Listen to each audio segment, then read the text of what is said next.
What is up, everybody? Welcome once again to the Unrelated Sports Podcast. I am your unhappy co-host, Andy McConnell. And with me, as always, is my friend and my co-host, Mr. Cody Allstat. Cody, how are we? I'm doing a lot better than you are today. Yeah. I mean, the pain's still here. It's still here. I'm sure. I'm not laughing at you. I'm laughing with you. Unless you're not laughing, then I'm laughing at you. I'm not laughing at all. This all sucks. I will say one of my favorite parts was I was just waiting for Annie Agar's reaction video. Her actual reaction video. Yeah. Yeah. Because I don't know if you know this, but she's been harsh on my Dolphins. So I was ready to see, love her to death, but I was ready to see some pain from her. Yeah. Yeah. See, I haven't watched her the Zoom meeting video. You know that I haven't watched that yet this week, but yeah, her video from the Chicago sports bars. It was pretty good. I will tell you one of the funniest things. What's the she had a little shot at the Jets in it. It was great. It was Dante Moore will show you what an interception, or will teach your team what an interception is. Nice. That's awesome. Yeah, because he looked the part of a future New York Jets quarterback. He sure did.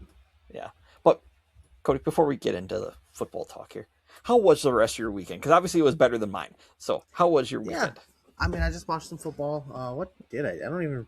That's the weird thing is. Oh, I went. My parents are heading out on a vacation, so my family went out with my parents and my brother and his daughter, my niece Sydney.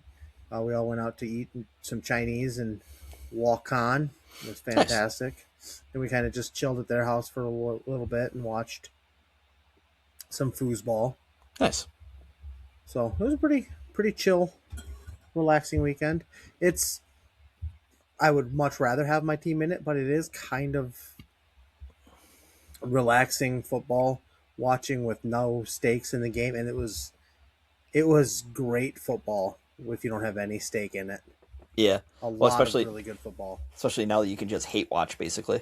Oh yeah, and that's all I'm doing. I mean, I think I texted you that as you did, and that's exactly what I'm going to be doing now for the remainder of the postseason. Yeah, because I hate everything. All of my hate watching didn't go my way, but I'm still just hate watching. None of my cheer watching went good at all over this weekend, so it all just went bad. Yeah, I hate everything. Yeah, good work, Cody. That was good. Thank you. I don't really have to ask you how your weekend was. Everybody knows. I hate everything. Yeah, but you had a good you had a good what day was that? Friday. You had a good Friday. Yeah, Friday was good. Everything from Saturday on sucked. The Packers game sucked. Indiana basketball blew a lead to Nebraska. You and I lost. I don't know. Trevor Lawrence lost. Aaron Rodgers might be done. I hate everything. I think the Stars lost too. Yeah. Yeah. Well, let's go into that then. Stars. How's the hockey season starting? Or going? I mean, it's not really to that point that we really are worried about it, but. Well, Dallas, I think, is still second in the West, but Minnesota has closed the gap on them quite a bit. Yeah, I don't like that. I bet not. I hate Minnesota. I'm looking at the standings quick. I wanted to see where Florida is at. Yeah, they're about 10th, aren't they? Yeah, but you're 2 points out of a playoff spot. Yeah, that's a crazy thing. Against the Leafs. The Toronto Maple Leafs. I guess I don't really know how many make the playoffs and all that yet. Well, it's 8 in each conference. Okay. And then the top 3 in each division plus 2 wild cards. That's really stupid.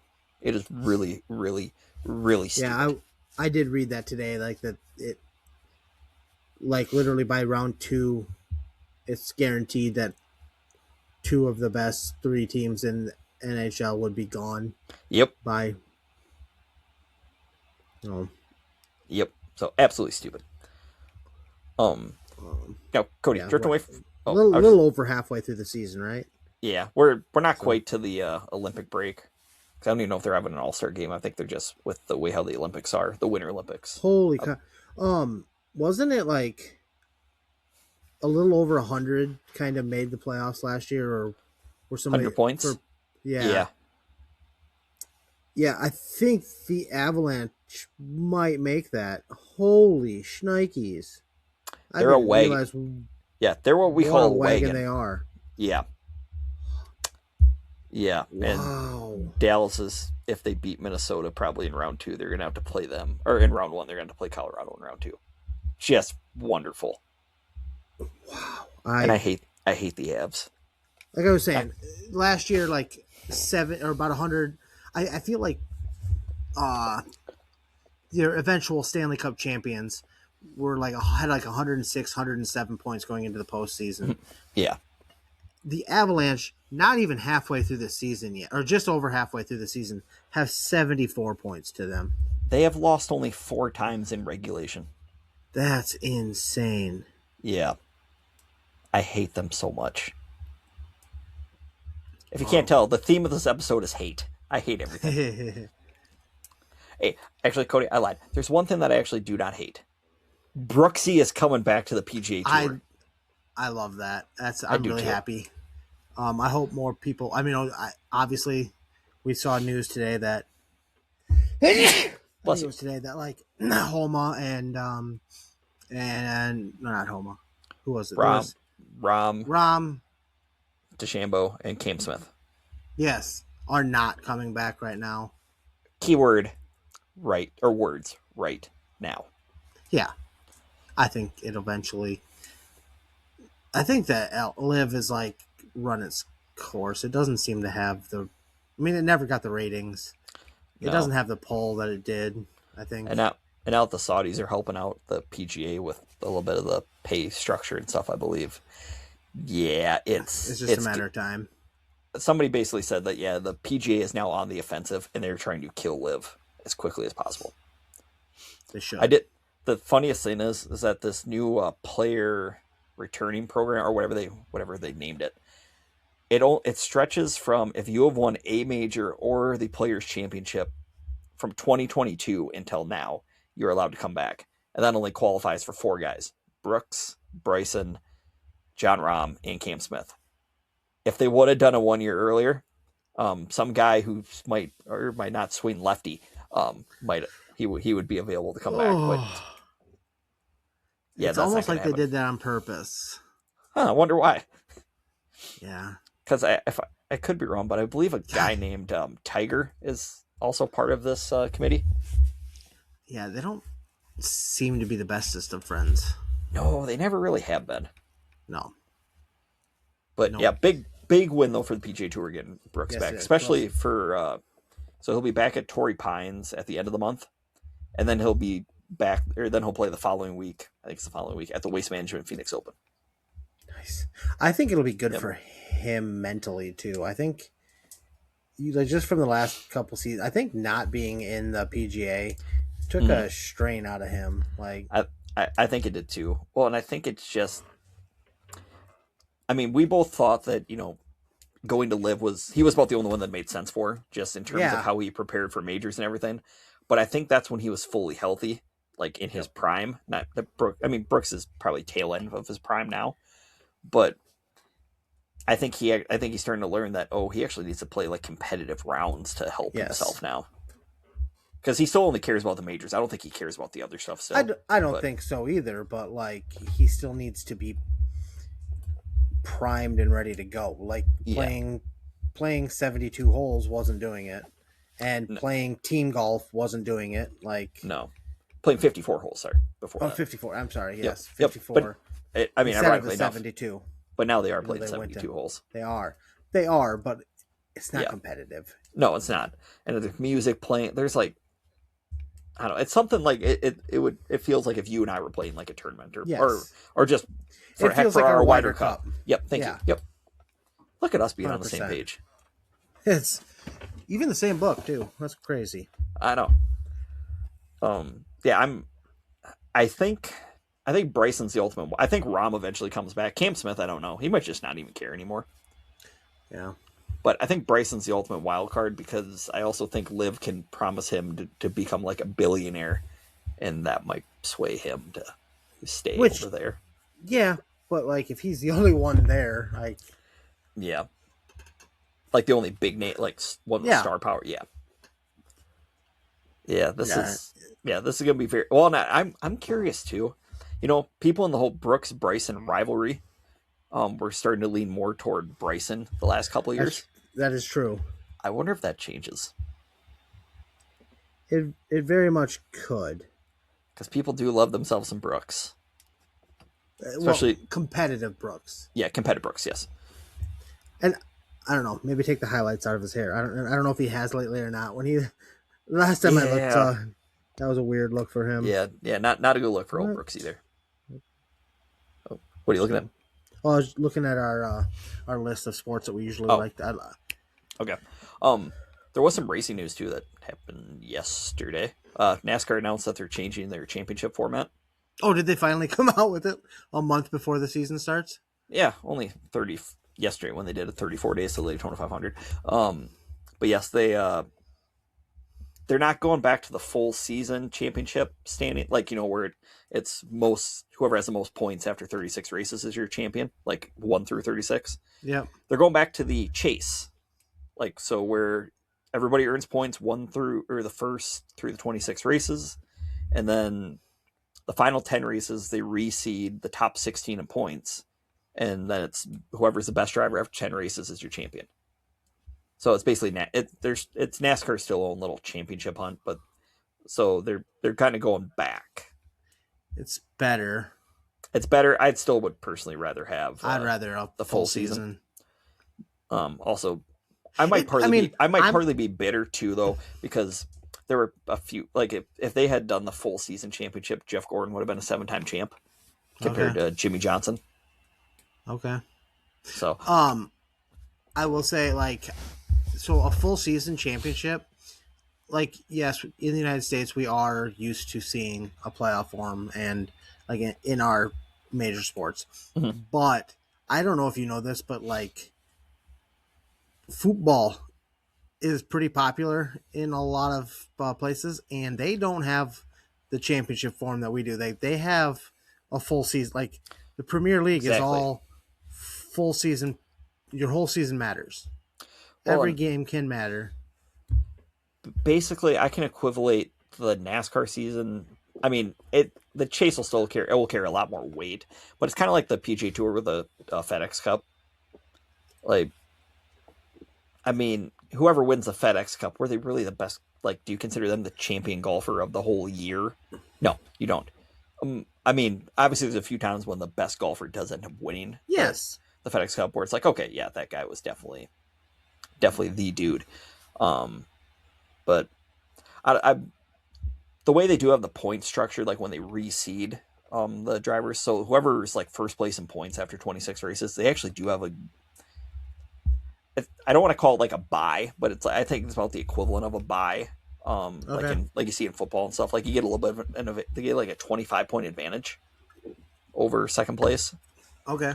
So compared to whoever's 16th in points, the final driver to make it, they're 100 points behind the leader going into the playoffs. So they would need to basically go on a Herculean or on a Superman-esque run to win the championship. So the season matters a lot. It's just it is possible for somebody middle of the pack But like I said, that person would have to get hot. They'd have to be like Tony Stewart in 2011, where Tony was like the 12th driver into the playoffs, and then he ended up winning 5, and then he won 5 of the 10 chase races. Which, they'd have to be the New York Giants coming into the playoffs. Yep. And going up against 16-0 New England Patriots. Yep. Yeah, so it's a small win for NASCAR. We'll see how this... It's a step in the right direction. Yeah. 100%. That's more what I meant. Not a small win, but it's at least a step in the right direction, and we'll just see how this continues to go. Anything F1? No. Nothing I can think of. I do got a little bit of wrestling. Okay. What do you get? So I've told you, I think I've mentioned him before. The number one recruit going into this year or going into next year for the class of 2026 supposed to be. It was Bo Bassett. He was recruit, but the number two recruit was Jax Forrest. He flipped it. He became the number one recruit just by some of the tournaments and some of the stuff he's done this year. And he actually finished, basically graduated early and enrolled to Oklahoma State early. They were saying he was going to either gray shirt or red shirt. Gray shirt is when you're training there, but you're not enrolled and stuff. Kind of they do that a lot of the time, and like Ivy League schools where they don't have the red shirt available to them for some reason. Anyway, yeah, he wrestled he enrolled and wrestled in a meet against Oklahoma this last weekend, and he pinned his opponent in like 58 seconds. Holy mother of mercy. He's good. So are they gonna? He's probably the. I'm gonna go with no. I'm gonna go with he is gonna be. I'm gonna say it right now. He's this year's probably, in my opinion. I think he's gonna be the 133 pound. Is that what he's wrestling? Is that what he wrestled? I think he wrestled 133. I think he's gonna be the natty national champ. So that right now. So this counts as his freshman year then of college, right? Like, so he can only if he wrestles more than 5 events, it will count as his freshman year of high school. Okay. Or yeah, as long as he doesn't get redshirted, basically. Yes. Yes. Okay. Yes, he can still redshirt it. He's got 4 more events, but okay. If knowing what we know about him, I think he can win it right now. I think he'd be after that win, they put him at number 9 in the rankings, which is weird because they're not supposed to. They went against their own rules on that one. It was weird. But also I got a couple of updates in wrestling. AJ Ferrari, mentioned him a time or 12. He got pulled over in Nebraska this last weekend and for speeding, and he is actually was arrested because he has a warrant out for his arrest in Texas. For what? I don't know. I'm not 100% sure. Okay. No, not a lot of information has come out, but he has contacted a lawyer, sent that. So I don't know what's going to go on there, when he'll be back at Nebraska. If he comes back to Nebraska, how that's going to roll out, I guess. Yeah. And then some bad news in Iowa City coming out tonight. I've talked about him a couple times. Mo Endeme from Wartburg transferred to Iowa. He just had a baby this past few weeks. I don't know. Hasn't wrestled since the Iowa State duel. And Tom Brands announced that he is no longer on the team. Don't know. He was up to number 4 in the rankings. Yeah. At 197. Before that Iowa State match, right? Yep. Or even after that, he was still ranked number 4. Okay. But he is no longer with the team. I read a rumor today that there was some kind of backdoor deal with Iowa State. Maybe it's some NIL stuff going on, but that's weird because Iowa State has a 197 pounder that beat him. So yeah, I don't know what's going on there, but okay. Yeah. Huh. Yeah, okay. That's really interesting. The sad thing is, it's pretty much for a long time it's going to be a lot of speculation because they keep pretty tight lips there in Iowa City. Okay. But, yeah, those are my Iowa does wrestle against Penn State this coming Friday, and with that loss in it, it was already looking pretty bleak. It's gonna be scary. Like Iowa's gonna get rolled. What would you do if somehow they upset them? Probably cry. Okay. Happy tears. Like, Okay. I can already feel how pissed off I'm going to be on Friday night. And that's not going to, yeah. It's going to be a rough night. Okay. Let's see. On another side of things, do you have an NBA update for us?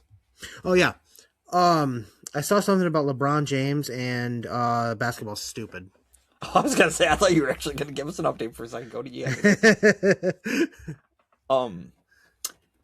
So I have a quick little baseball update. I really hope this does not end up coming true. But Rob Manfred, the worst commissioner in sports, wants to implement an in-season tournament for baseball. Kind of like the NBA has? Yes. That seems great. You know, like, baseball's popularity is slowly starting to climb out of the dungeon that he has kept it in for the last however many years. You know, with the pitch clock and honestly just some exciting athletes that they have. And now he wants to do something stupid like this. Why? Well, it works well for the NBA. Yeah, sure. We'll go with that. I don't think anybody really cares anymore at this point about that. They do. Oh, Rob. He just needs to, like, I don't know, quit. Like, not even just resign. Just quit. Just full on just say, I quit. It'll be all right. Can you tell still how much bitterness I have today? A little bit. Okay, good. There's definitely some bitterness coming out of you right now. Okay, good. Good, because as I said, I hate everything. Minus Cody. Hold on, is there anything else you want to talk about first? Yeah. Yeah, what else you got? Don't get ahead of yourself. Wasn't there some WNBA news? There was, but I didn't quite understand. I didn't understand what all that. Apparently, whatever they're doing is going to halt for the start of free agency. So, but I don't know if it's like I don't know. I didn't read much into it. I don't know exactly what it is. Yeah, I got another update too. Yeah. Nothing in Major League Soccer, but I do have a Wrexham update. So Wrexham is playing in some kind of cup, whatever. Mm-hmm. They were in the third or fourth round of it, and they were playing up against a Premier League team. It was one of the bottom Premier League teams, but Wrexham was up 2-1. Then it was tied. Then they went up to 3-2. No, they were up 2 twice. So, and then they pissed it away to where it was tied 3-3 at the end of regulation. But it's out of the pool play, so it's actually like, so it has to finish. It can't finish in ties, and so they do 2 15-minute OTs. Yep. Where it was still tied at 3-3, and so it went to penalty kicks, and for the first time since 1999, Wrexham beat a Premier League team in a football match. In the knockout round of whatever cup that they're in. Yes. So we're going to party like it's 1999? Heck yeah. So they have won a Premier League game, or they've beat a Premier League team more recently, or like that's longer. Their stretch was longer than the Dolphins' playoff run stretch, but it is no longer. Hey, that just gives you hope for next year then. No, next year is not looking good. Well, not with that attitude, Cody. There's always one team. There's always one team that figures it out. I mean, shoot, look at New England. True. Look at the Bears. Oh, the Bears.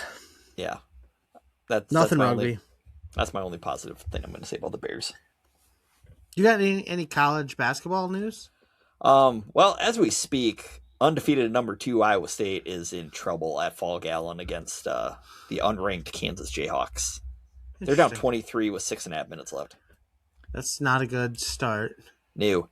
And the previous number 2 team in the country, the Michigan Wolverines, got beat at home by the Wisconsin Badgers. Interesting. On Saturday, I believe. I did see Iowa was getting whooped up by Illinois, but they made a valiant comeback. But yeah, that's that's just the problem with Iowa, though. They start way too slow, and they just, I don't know. There's sometimes where they just can't take a punch, like a proverbial punch. Yep. So I don't know. I think they're still going to be in the NCAA tournament. I just don't know if they're going to be that high of a seed, unless if they just catch fire. I'm trying to think if there's any other big college news or even games that just happened. Really don't got a lot. We're not quite to February yet. That's more so when the picture, like, of, again, who's pretty good and who's really good kind of starts to form. Yep.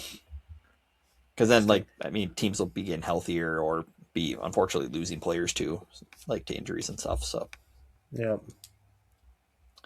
All right. But go ahead. Go ahead. Actually, I want to give some shout out to the Decorah wrestling team. Okay. They were ranked 2 or 3 depending on which ranking system you looked at, but they went to a tournament. They've been wrestling a lot of bigger tournaments this year. I've been noticing, like they wrestled in a tournament in lacrosse a couple weeks ago where they wrestled teams from Florida, Illinois, Indiana. Like they're just all over were there. I think it's working a lot for them, but Decorah, I will say, Decorah beat the number 1 ranked 2A team in a pretty close duel. I think it was like 38-32. And that's with Decorah forfeiting at heavyweight. So that's a 6-point. But Decorah beat the number 1 ranked team, and I don't think that's ever happened in Decorah history. Who's number 1? Or who was number 1? It's Clarion. It's 3 teams or 3. Oh, okay. But they were missing one of their higher ranked guys. I don't know how big of, like, that could be potentially, up to a 9-point swing, depending, I guess. I don't even know what weight it was and how Decorah did against that weight, but that could be anywhere from a 6 to 12 point swing. Okay. So who knows? But still, yeah, they awesome. beat number 1. Beat number 1 is, I mean, regardless of when it is, it's and not I a small think it task. might have been that might have been a home tournament for that school. Nice. So, that's pretty sweet. Yeah, I've never seen Decorah have that much success in wrestling. Honestly, I've seen individual wrestlers. I mean, there's been actually, I know of 2 national champs from Decorah, and at least a third one that was a national finalist. So, there's been successful individuals, but not that much team success. So it's kind of like, I don't know, the team that I'm wearing on my shirt right now. Very much so. Okay. Man, we both don't know what to do with ourselves. This is uncharted waters. For sure. Well, I guess go down that note. Do you want to talk about football? I thought you'd never ask. Okay, before we dive into the story of the college football season, let's dive into the other story of the college football season, the Ole Miss Rebels. What about them? Well, they still don't have their... Well, they lost their coach. They did lose their coach. That Kiffin guy. And they still just about went to the national championship game. They did. They were very close. That was a very interesting... Like, it was a very kind of dull... Oh, probably, 2.5 quarters start off. And then it picked up. Business really picked up. Then it became a good game. Yeah. I mean, Carson Beck actually didn't play too bad. Trinidad Chambliss, if he stops trying to fight the NCAA for another year of eligibility, if he goes to the pros, I think he's going to be a first-round pick. I agree.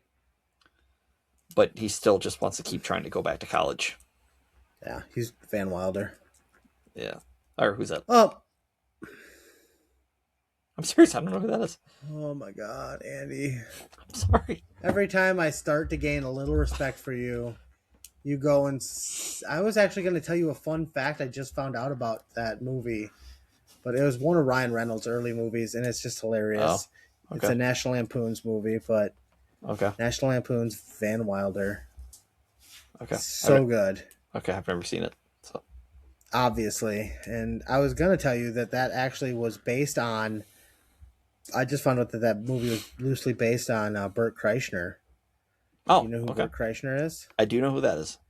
Okay. So I have heard the name, so yes. Anyway.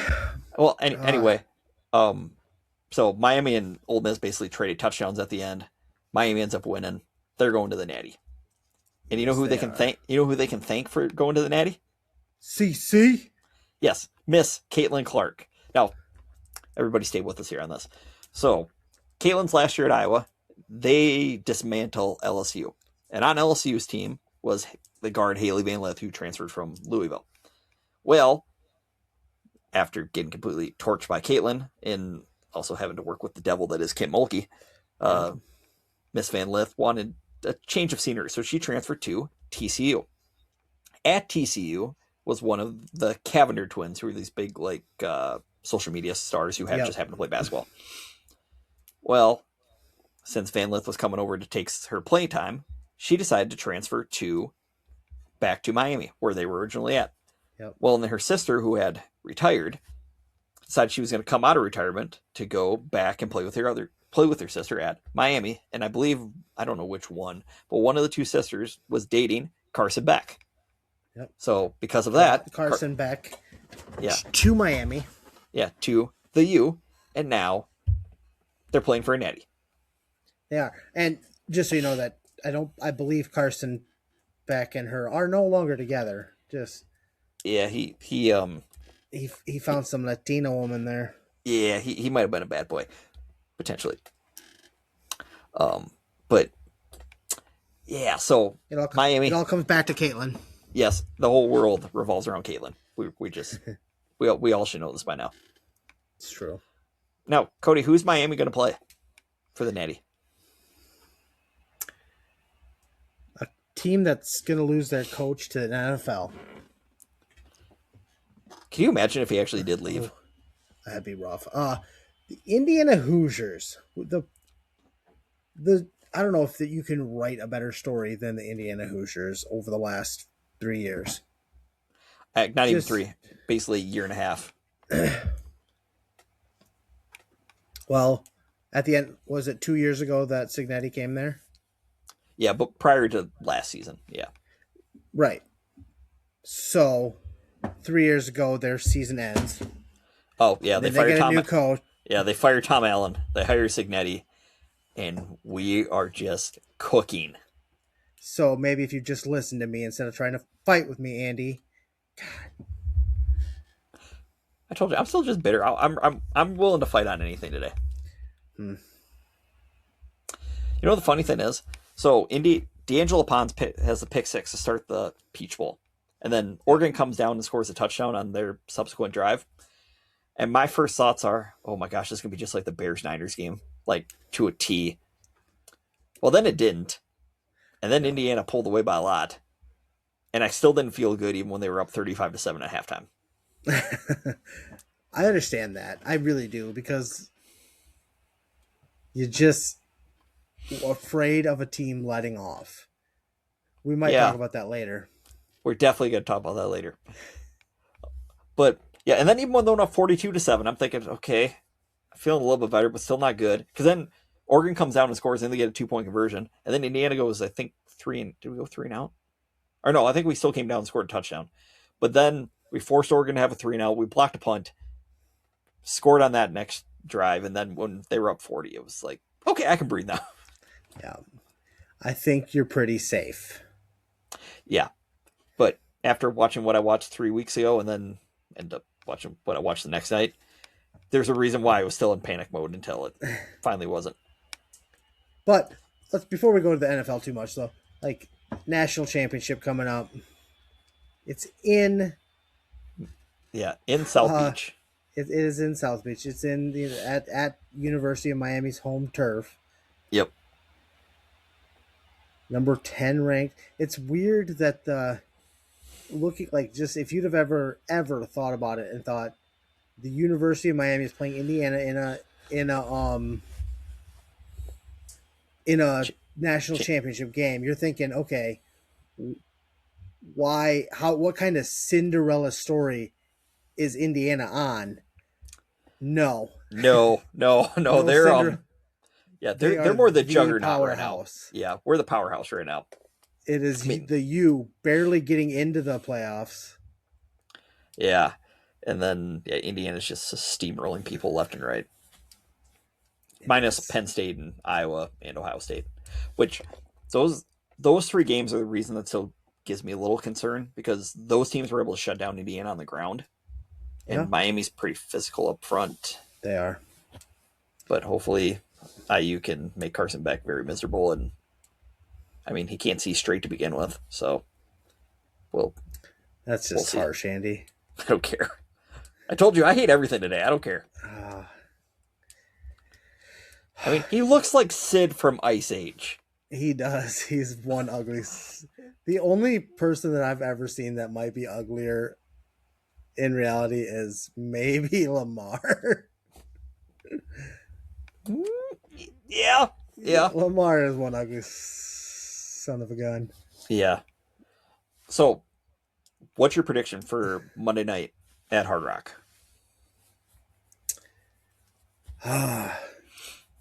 I'm going to go Indiana wins it 35-14. Okay.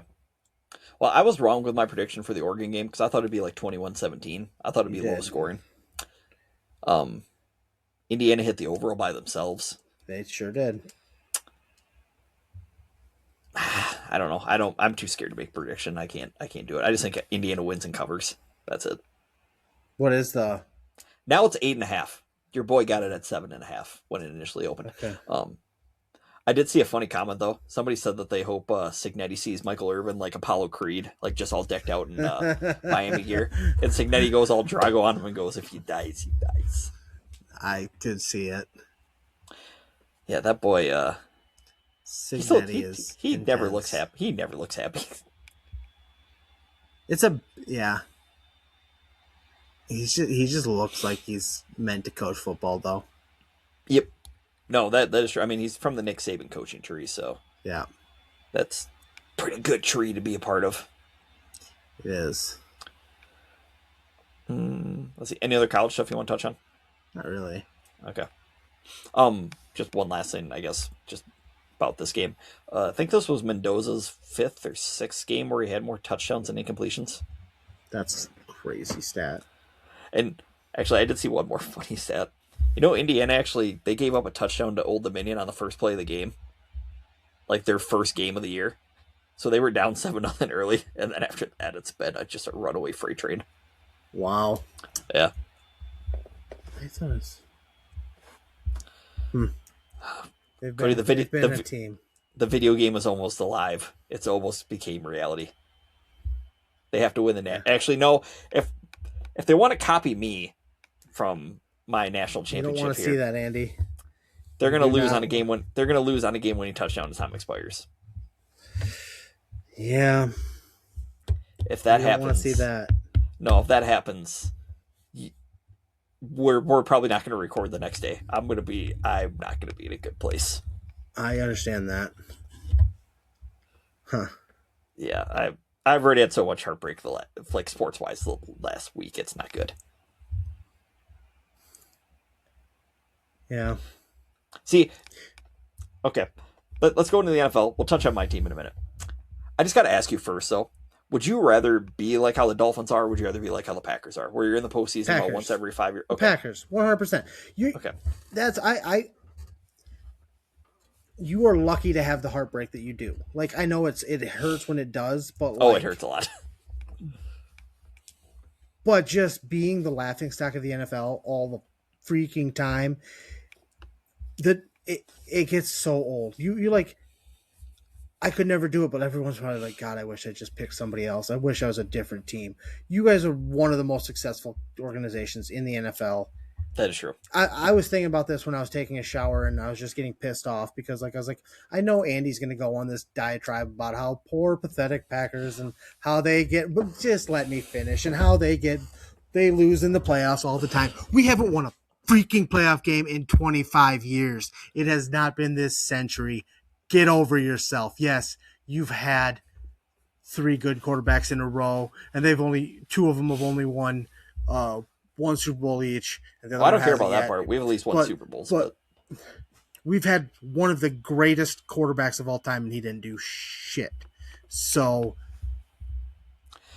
Okay. I just got one question to ask you. Would you rather have your team get blown out in the postseason or lose a close game?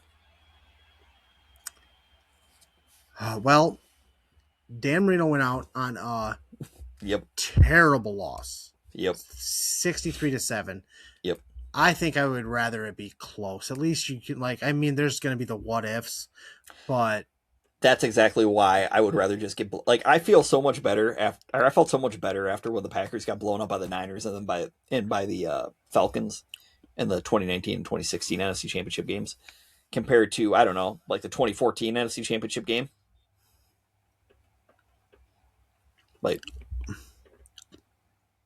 You felt better at the moment, but I don't know. I think just. Oh no, I still feel better now. Competitive. I guess it's competitor. If I'm gonna lose, I want to have looked my best doing it. I guess I don't know. Okay, I can understand that. You're wrong, but I can understand that. I'm never wrong. I'd like golfing. I'd rather lose by 1 stroke than 10. Anytime, I would rather be able to know that I can fix it, and it wasn't that they're just that much better than me. That there's things I can do to make myself better to beat them next time. Okay, we'll agree to disagree. Yeah, we can agree that you're stupid. It's fine. No, we'll agree that you're stupid. Okay, so should we touch on the first playoff game before we get to? There's so many good what a great weekend of football though. Yeah, minus the two marquee the Sunday and Monday night games, and all those 2 games sucked. But they did. Yeah, from college wise, all through the NFL wise, yeah, what a fantastic playoff weekend. Yes, the script writers were in their bags. I know. I kind of just want to know what they have against Green Bay then, if that's the case, from the script for the whole year. But I'm just saying. Get over yourself, Andy. I told you I hate everything. The world revolves around Caitlin, not Andy. I thought it did revolve around me. Damn it. No. Okay. So Rams Panthers. What a game. It was. Bryce Young. It didn't start off that way though. No. Rams go up 14-0. Yeah, Rams go up 14-0, and you're thinking, well, I even texted Ashton the Simpsons gif of, the guy walking in, walking into the bar and then walking out. Yeah, walking out. Yep, that was their participation in the playoffs right there. So basically, you are, yes, it's not your team, but you kind of are our Pest of the Week this week. Me? Why me? Not you, technically, but we'll get people to like it later. Me? Yes. Okay. Yes, it's technically you're not a fan of that team, but anyway, we'll get to it later. Yeah. But then Carolina decides, you know what? We're gonna punch back, and the punch back did they ever? What a story for Bryce Young this year. I know. Wasn't he benched this year? No, it was last year. Was it last year he got benched? Yeah. Okay. Yep, last year. But he might have got dinged up earlier this year. Sorry to interrupt. He might have maybe missed a game because he got dinged up, but that was it. But what a turnaround! He has made himself look like he deserved to be the number 1 overall pick. It's in a terrible, terrible division. Yep. But still, there's a marquee. There's, a guy that at one time everybody thought was going to be the MVP. In that same division at quarterback. So yeah. Now, can I ask? Would you rather take the number 1 quarterback from that draft class or the number 2 quarterback from that draft class? I'm been team number 1. I still think I'm team number 1. Yeah. I know you and I are both higher on Bryce than a lot of people are. Yes. I don't think you'd be bad with number 2, but I just... No. But Stroud has regressed tremendously from his rookie season. Tremendously? Whoa. What is tremendously? Tremendously? Sure, whatever. Weren't you a writer? Like, didn't you go to school for this, Andy? Maybe. Are you looking it up right now to see if tremendously is a word? Yep. Is it? I can spell.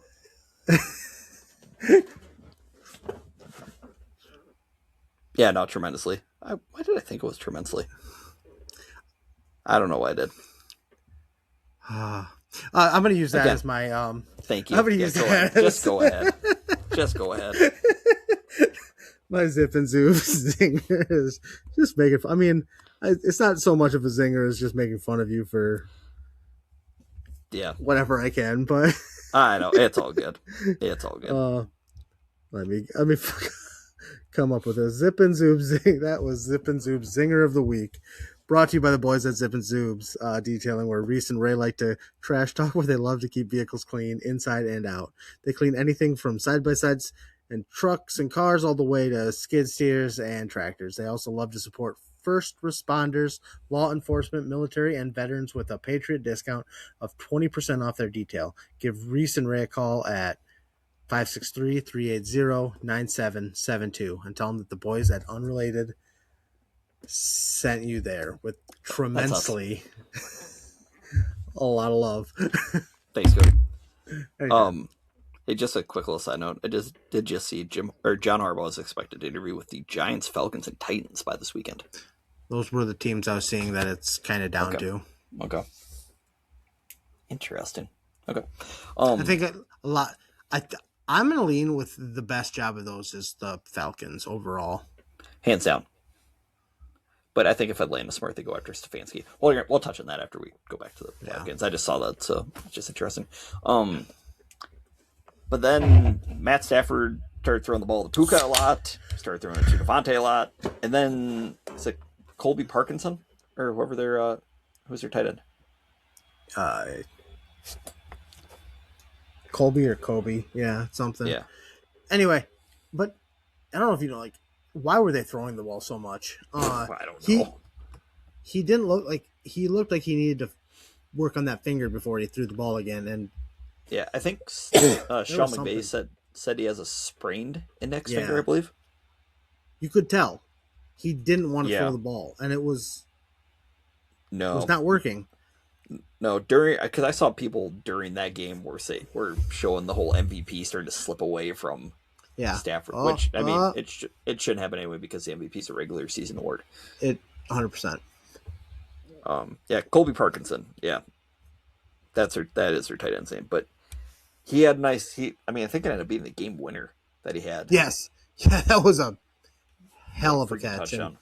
Yes, I felt bad for Bryce on the last drive because he had no time. Their offense, I think they were down 2 offensive linemen during that game, but Bryce, as soon as he said hut, he basically was getting met by Panthers defenders. He had somebody in his face a lot. Or by Rams defenders. Defenders, yep.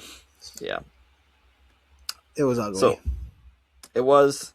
But it was great football. Oh, I know. Especially the Panthers were. My hat's off to the Panthers. Yeah, they were 10.5-point dogs. Yep. Like, nobody gave them a shot. I thought they'd cover. I didn't have them covering. Yeah. But. So, I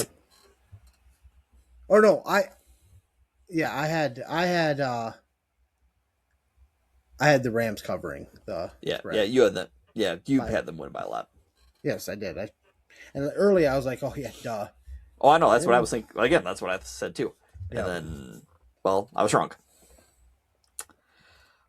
Okay, Cody, should we touch on it now? Should we just get into it? Because I don't want to. Doesn't bother me none. Okay, good. So let's move on to Sunday slate then. No. We got to go. So there was a Packers-Bears game. I had a major sense of deja vu. I bet you did. Early on, Packers were cooking. 3 drives, 3 touchdowns. Yep. Looking pretty much unstoppable. The Bears looked like their defense forgot to show up, which brings us to our Pest of the Week this week, actually. I'm just going to say stupid fans. This week's Pest of the Week is brought to you by Decora Pest Control. I should have this up on Facebook already, but I don't. Disappointed. You sound like my wife. I usually disappoint. Call Decora Pest Control for all your pest control needs. He offers residential and commercial pest control for earwigs, cockroaches, ants, bed bugs, fleas, bees, box elder bugs, and he also inspects for termites. Give Cass a call at 563-419-3251 and tell him that the boys at the Unrelated Sports Podcast sent you there. That's us. So I'm in a group message, and I'm gonna look it up real quick because it gets pretty nasty anyway. But there was a spot. What was the halftime score? 21-3. Should have been 24-3, but Brandon McManus can't kick at all to save his life. So, at halftime, I get our group message. There's there's a Bears fan in it, and there's multiple Packers fans in it. One of the Packers fans said, "Bears definitely forgot where the stadium is, ? Or Bears defense forget where the stadium is." That's what it says. And the Seahawk fan one of the Seahawk fans in the group says, "Shh, karma." And then karma came. Yeah. So, here's what I texted my brother. After he said tough miss, got to keep the pedal to the metal after the missed field goal before halftime. Mm-hmm. Which I responded, unlike the first meeting in Lambeau, need a touchdown to start the second half will force the Bears to throw. And basically would have gotten them out of their game. Because Green Bay scores a touchdown, they're more than likely up 28-3, which also not necessarily the safest lead in sports. But I figured by that point, okay, the Bears are basically dead. Yeah. Well, Green Bay then, to start the second half, they go, 3 and out in like 50 seconds. 50, yeah. But then even with that, the Bears really didn't do anything. Nope. And by the start of the but then at some point in the fourth quarter, the Bears got a touchdown to get it within 21-16. But then the Packers come back down. Matthew Golden gets his first career touchdown. And then Brandon McManus missed an extra point, and it's 27-16. Which then how much time was left at that point? Let me look here on the old ESPN box score. Give me a second. 27-16. 6.5 left. Yeah. 6.5 left, to which the Bears might have been the first team ever to be very thankful for a false start during that drive. Because their center got called for a false start on about maybe a second before he snapped the ball over Caleb Williams' head. Oh, yeah. And that would have been on fourth down, and that would have probably been the end of the game. Instead, they get called for a 5-yard penalty. Caleb evades a sack and throws a ball where I still don't know what that Keyshawn Nixon was doing. Was that the 4th and 8 or whatever? Yeah. What a throw. Yeah. That is a play you're going to see for years because... Thanks, Cody. Thanks. I'm not doing that to be a smart... I mean, it helps that it's going to be... But that was, that's play right there is maybe Caleb Williams has something. My God. He does when he has to play all platform. That's just my big thing with him. Right. If you force him to stay inside the pocket, he can't do it. I don't think he can. That's my personal opinion. But no, that throw is going to be up there with one of the prettiest throws I've ever seen. It's going to be up there with the Rodgers to Cook throw against Dallas. Yeah. Yeah. But then floated it perfectly just as he's going down to the ground too. And yeah. So then they convert that. A few plays later, the Bears score a touchdown with, let's see, I want to make sure that, they score a touchdown with about 10 minutes. Or no. Okay, I'm thinking of the Smith touchdown. So they score a touchdown with 4 minutes left, where the Packers had a blown coverage. The previous touchdown that the Bears scored when they made it 21-16, I hated Keyshawn Nixon even more because he made like a business decision by the goal line. Instead of trying to come in and punch the ball out, he just gave up on the play, and he needs to be gone. But yeah, then Bears score a touchdown. Packers get the ball. They drive down the field. Brandon McManus misses another field goal. He left 7 points on the table. Yep. 7 freaking points. And then, DJ Moore catches a touchdown pass from Caleb, and they take the lead. Love throws a couple beautiful balls. One Jaden Reed should have caught, and he probably would have scored a touchdown. Yeah. The offensive line fell apart in the second half. And because if they hold up their blocks on one earlier play, Christian Watson has a wide open touchdown. And then I thought Love was going to connect with like 13 seconds left. He throws a ball right like in between like 5 defenders. I'm thinking they're going to have like their Owens moment, like where Young to Owens against the Packers. And Christian Watson he didn't reach up with 2 hands, and he throttled down just a smidge. And that like one step basically meant that the Packers didn't score a touchdown. Then they botched the last snap, and it's over. Yeah, that didn't help. Because I still thought they had a chance and then I saw the ball on the ground. That play, I'm like, we were down to our 5th string center. That's pretty good. At that point. Yep. Because, let's see, Eldon Jenkins was out for the year. Our backup center was out. Sean Ryan got hurt. Oh, and then his backup center during that game got hurt on like, I don't know if he got hurt in special teams or something, but he got hurt like in the first quarter. So we were down to center number 5 during that game. That's fun. Yeah. But if we wouldn't have, hold on. I just want to say, the loss would still sting. I don't think it would sting as much if it was to any other team but the Bears. Like if they had lost to Carolina like that, I don't think I would have felt as bad. It's just I mean the Bears is. It's that pathetic excuse of a It's that pathetic excuse of a franchise. Love it. God, I love rivalries. Yeah. Well, I will say this. A lot of people are getting mad at Ben Johnson for saying, F the Packers during his post-game press or locker room stuff. That's what you'll want to see. Exactly. Thank you. I agree with you on that. Yeah, Clay Matthews during his was it Clay Matthews when he was Yeah, the Bears still suck? Yeah. Like that's what you want to see. You don't want It's disgusting when you see like the players like everybody in the NBA, how they're all buddy. Yes. Laughing and joking. You want hatred. I want to see people trying I miss the days of Baltimore, Pittsburgh. Yeah. Well, or actually it's more Cincinnati against everybody in that division. With Fontes Perfect and everything, and That's Pac-Man. True. But you just want to see them hate each other. Yeah.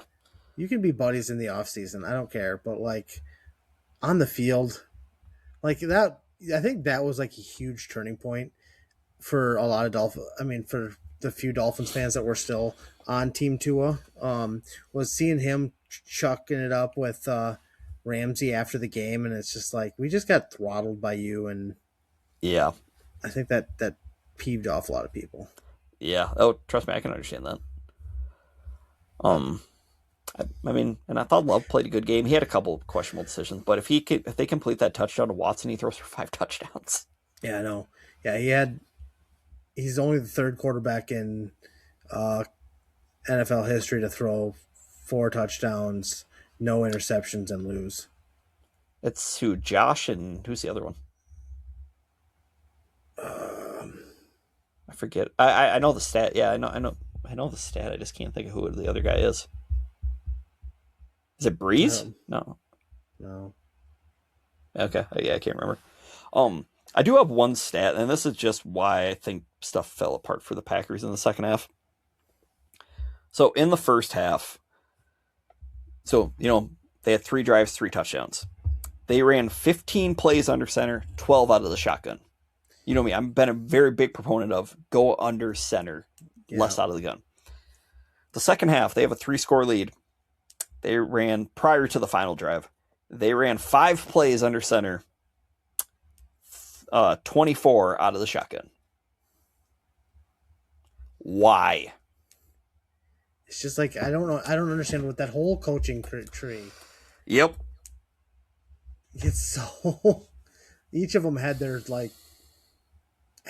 kryptonite. Like LaFleur, a little pass happy when you don't need to be at times. Shanahan's the same way. Shanahan's the same way. So was McVay. Daniel at times. Yeah. It's like, run the ball! Thank you. Well, but like I said, the Packers' offensive line, and more so Rasheed Walker, their left tackle, who proclaimed that they were going undefeated after week 2, he was their worst offensive lineman this year. And there's a reason he will not be on the team next year. Like, he played so bad. And he's basically the reason why Love wasn't able to take a couple of the deep shots to either to Watson, or I think they had Reed on a crosser too, which might have been for the game-winning touchdown. Like, it was bad. I hate the Bears so much.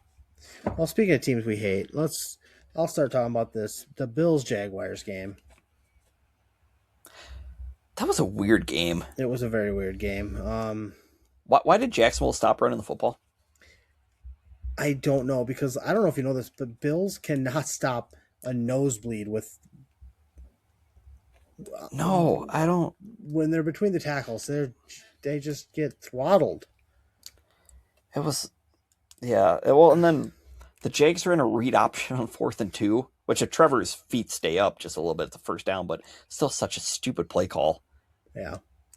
I don't know. And then Josh looked like he was going to get hurt. He hurt his knee right before halftime. I think it was right before halftime. Yeah. On one of those like quarterback sneaks. And then, he put on the cape, and he did. Now Buffalo's going on the next round. Lost 2 wide receivers. Yep. Did you see Davis him? And who was the other one? I forget the name of him, but yeah. Did you see Josh in the locker room after the game though? The little speech that he gave and everything. That boy's out for blood. He is. I hope he doesn't win one ever, but unless he goes somewhere else. But that was going to be my pest of the week if it hadn't been. I remember I told you I heard a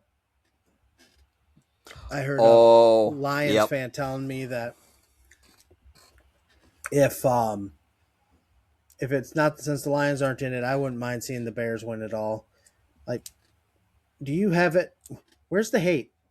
The NFL is supposed to be all about hate. You're supposed to hate every team in your division. That I am watching football right now, and I had Packers fans doing this to the Lions 2 years ago, like when they were going on their potential Super Bowl run. Don't get me wrong. You can like individual players, but you still don't want to like I like certain players on. Like, I think Josh Allen's a funny dude, good dude. Don't ever want to see him win a game. I think Justin Jefferson, good dude. Yeah. I'm not going to say that they're like Tom Brady, obviously one of the best of all time. Like, there's been multiple players that, like, wow, I really respect that guy. I hate you. Yep. But if you ever came to my team, I'd be all for it. Like, exactly. It's just Josh Allen, come to Miami. I'll be your biggest fan. Or he can go to Tampa, just for example, if they ever move out. Yeah. Like, just go. If you go out of the AFC, if you get out of the AFC, especially out of the AFC East, it's like, more power to you. This is good. Hopefully we meet in the Super Bowl. Like, I don't care. Yeah. Yeah. But no, I like, could you ever see Steelers fans rooting for the Ravens? No. Exactly. Never. Even if the Browns make, like, you would never see a Steelers or a Ravens fan cheering for the Browns. Do you remember that commercial? I don't know if I've told you about the commercial. There was back in the early Sports Center commercials. It was a chick wearing a Michigan shirt and a dude wearing an Ohio State, or maybe they were vice versa, and they were making out, and it was just like, and it's like, without sports, this wouldn't be that disgusting. It's like, that's true. Well, or it's like this is a Sports Center commercial where David Ortiz it's like him and Jorge Posada of the Yankees were yakking up in like an office, and Big Papi's trying on Jorge Posada's Yankee hat, and then Wally, the Red Sox mascot, comes walking on by and sees Big Papi in the Yankees hat, and then just drops everything and starts walking off. It's like, yep. That's, yeah. Oh, it's like one of the most disgusting things I've ever seen was Jason Taylor wearing Jets green. And again, I understand it's because his son's No. playing I'm there, talking about but when he was still. playing there. Oh, yeah. That Well, season he played there. welcome. Yeah, I know. Welcome to my world. I know. Brett Favre and soon to be. Yeah, soon to be. I still think that's where he's going. But, yeah, it makes you sick. It does. But anyway, Bills, yeah. Bills are moving on. Gonna play the Broncos. That's gonna be an interesting game. Two very good. In the AFC, there are two teams with very good defenses left. One with an abysmal defense. One with a pretty solid all-around team. Yep.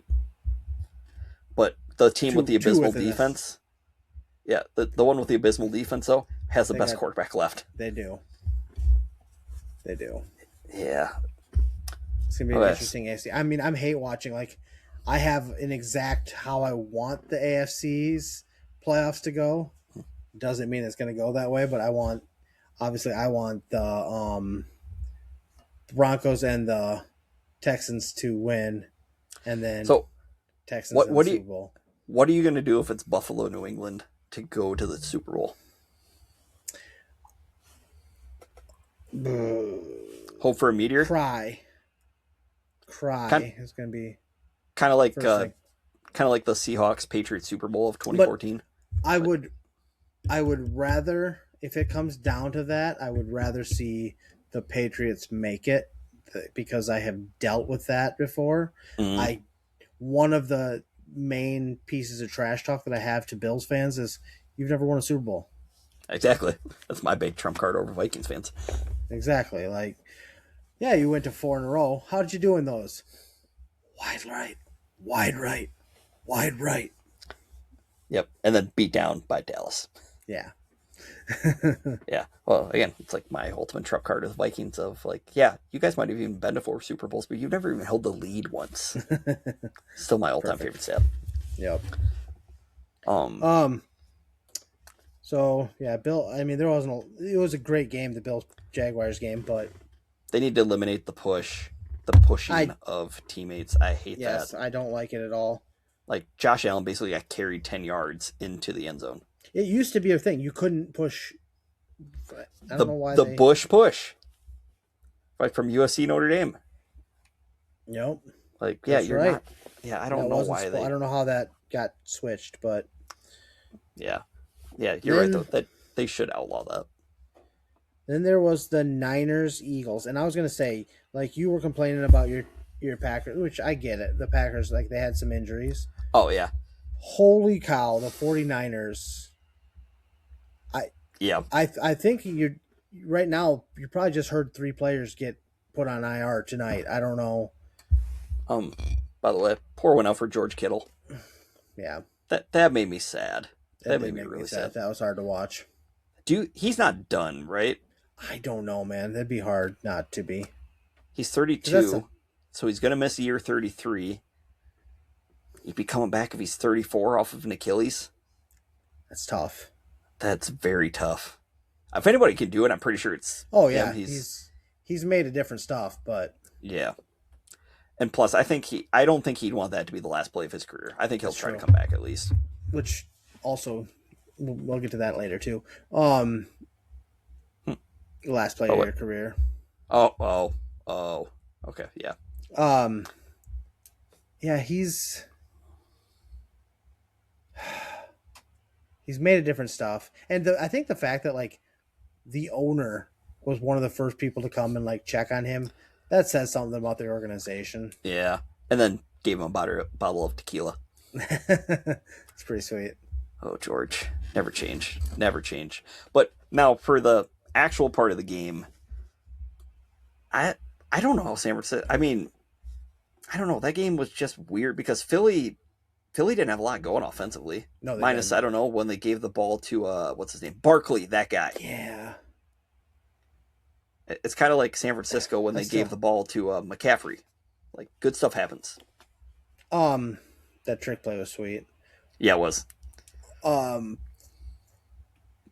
tush push, like we said, though, needs to be banned. It's just they need don't maybe not ban it. I don't care. Don't ban it. Call it correctly. Oh, that Start too. calling the penalties. That'll get rid of it. Yep. Without technically getting rid of it. You can get rid of it by just calling it like it's supposed to be called. Well, I personally say, well, along with just calling it with how it needs to be called, I would seriously just get rid of the pushing. Because how many times do we see there's inconsistent whistles, not just with that play, but just with a simple 100%. run play. A run play where if the running back gets stood up and it looks like he's getting pushed backward, and then they don't blow the whistle, and the offensive line all come back in and start shoving him ahead for 4 or 5 yards, and it's like, no, he was going back. Like that drives me nuts. Do you see the Philly fired their offensive coordinator, Kevin Patullo? I did. Yeah, so that's one move down. I think AJ Brown's next. I think he's gone. I think him and Sirianni got into it on the sideline again. Well, and Brown's been chirping a lot, this whole season. For a dude that missed like 3 balls that should have been in his hands. Especially toward the tail end of the game. Yeah. And then just all he had to do was try. Yeah. And one was in his hands and he dropped it and yeah. Well, and then the thing at the end of the game, so San Francisco goes down and McCaffrey runs a nice little Texas route for a touchdown. So San Francisco has the lead. Philly comes down and they get to, I think there's like 40 seconds left. They have all 3 timeouts left and they're facing 4th down from like the 20. And then they call timeout before the 4th down play. Why? You want to explain that to me? Why do you call timeout there? Because if you don't get it, at that point, the game's over. But hey, if you don't call timeout and you don't get it, you can still get a stop and get the ball back. You can still get the ball back. Yep. Yeah. I don't understand Nick Sirianni at times. Many times. Yeah. He is like... He's a guy 1 year removed from winning a Super Bowl. And I could have easily seen, like, without too much complaining, I would have been okay with him firing him. Yep. Same here. But like, I would have been fine with him firing him last year, and he ended up winning the Super Bowl. Yep. He's makes some decisions that just make you want to punch yourself in the face. Yep. But he did win a Super Bowl. He did. Jalen Hurts somehow won MVP, or Super Bowl MVP, and he ain't it. I know he won Super Bowl MVP, but he ain't it. Nope. Yeah, he's that whole class. God, that whole quarterback class. Cancun on 3, baby. Cancun on 3. Talking about like this could be the GOAT class of all time. GOAT of all time, which is basically like seeing ASAP as possible. But it's been a class. Well, and the problem is that whole class can't stay healthy to save their lives either. No. I mean, Burrow has, I think he probably just got hurt just getting out of bed this morning. I can't wait to talk about one thing with one of the quarterbacks that I hate. Oh, you mean that Jay Herbo guy? Yeah. We getting into that one yet? No, that's our next game on the docket. Shall we? Perfect. Let's do it. So Good, you know how... Oh, hey, I just want to say too, this was a double hate watch. Oh yeah, you hate Herbert, and my love affair with Jim Harbaugh, right? Yep, but I also really hate the Patriots, so it was like I don't really know what I want to see happen here. Yep, nope, understandable. So there's always been this talk about the Dolphins and how they can't beat teams over 500 and blah blah blah. You know what? Herbert's record on teams over 500. It's like 13-30. Ouch. 13-33. There's something around that mark. Okay. He's also 0-6 in the playoffs. I think he's thrown 4 interceptions and Cody, he's not one. He's only been, I think this is only his 2nd or 3rd time in the playoffs. Oh, okay, no, okay. He's 0 touchdowns, 6 interceptions in the playoffs. Okay. Yep. What I meant to say. He ain't it either. You can make all the excuses of him not having time, but actually, according to statistics, he had the most time he's ever had this game. He just panics. Oh, I know. I was seeing some comments from some Chargers. I don't know if it was fans or just, maybe it might have been NFL guys too, but they were saying, yeah, there were a lot of guys open, and there were times, and it could have just been he had happy feet too from the pressure, but where he just either took the check down or he tried to run instead of letting the play develop, and he would have had some guys open. Yeah. Now, like sometimes you'll see, sometimes like an offensive lineman has a bad rating or whatever. Sometimes it's not only the player's fault. Sometimes it's the quarterback's fault for holding on to the ball too long or making wrong decisions, running into like I saw Tua run into defenders all the time, and it's like that's going to be credited as like a mistake by the tackle, but in reality, the quarterback just done messed up. I will say this, so on the other side of things, Pro Football Focus is stupid. Oh, yes, it is. It is very stupid. Any organization that's led by Chris Collinsworth and Chris Sims, that's all you gotta say. Yeah. Now, because here's a couple guys that all just suck. But on the other side of things, I mean, Drake May didn't set the world on fire either. No. That was pretty bad game. That was a pretty boring game. Is it Will Campbell, whoever their rookie tackle is from Michigan, their rookie left tackle? That boy had his little rookie orientation from Khalil Mack on Sunday night, because oh my gosh, he was getting manhandled a lot. He was. But yeah, they got the dub. That's the most important thing. And now they get to host the team that won on Monday night. With arguably the best defense or the second best defense. I'd say the best defense. It's either them or Denver. I think statistically they were the better team. I mean, it's close. It's very close. But you said that he had his work cut out for him against Mac. Well, he's going to have his work cut out from him again. Against either Will. Defense is nasty. Did you see the spin move that Daniil Hunter put on one of the tackles? That was like Dwight Freeney-esque. He's a stud. Yeah. I kind of wrote him out of the league, honestly. Well, that's because when he was with the tail end of his Vikings tenure, I think he was dealing with some neck issues. So, I mean, in all honesty, the Vikings probably made the best decision not to re-sign him. It's just also in typical Vikings fashion, their luck was not on their side, and he ends up now exploding for Houston. Yeah, he's been very good. Their defense is nasty. Stroud's looking better than he was earlier in the season. Okay. Because he tried to give the game back to Pittsburgh yesterday. He did. There was what was it, right before half? There was like a wide open. If he just touchdown play, on the crossing route. I don't remember who it was, but I was looking at him oh, he scores. There's nobody. Oh yeah. Was it Nico before he got hurt? Might have been. Because then he threw Nico a hospital ball, and Nico got concussed really bad. But yeah, so Houston's offense scored 17 points. Their defense scored 14. Yeah. They had their defense on lockdown. Yeah.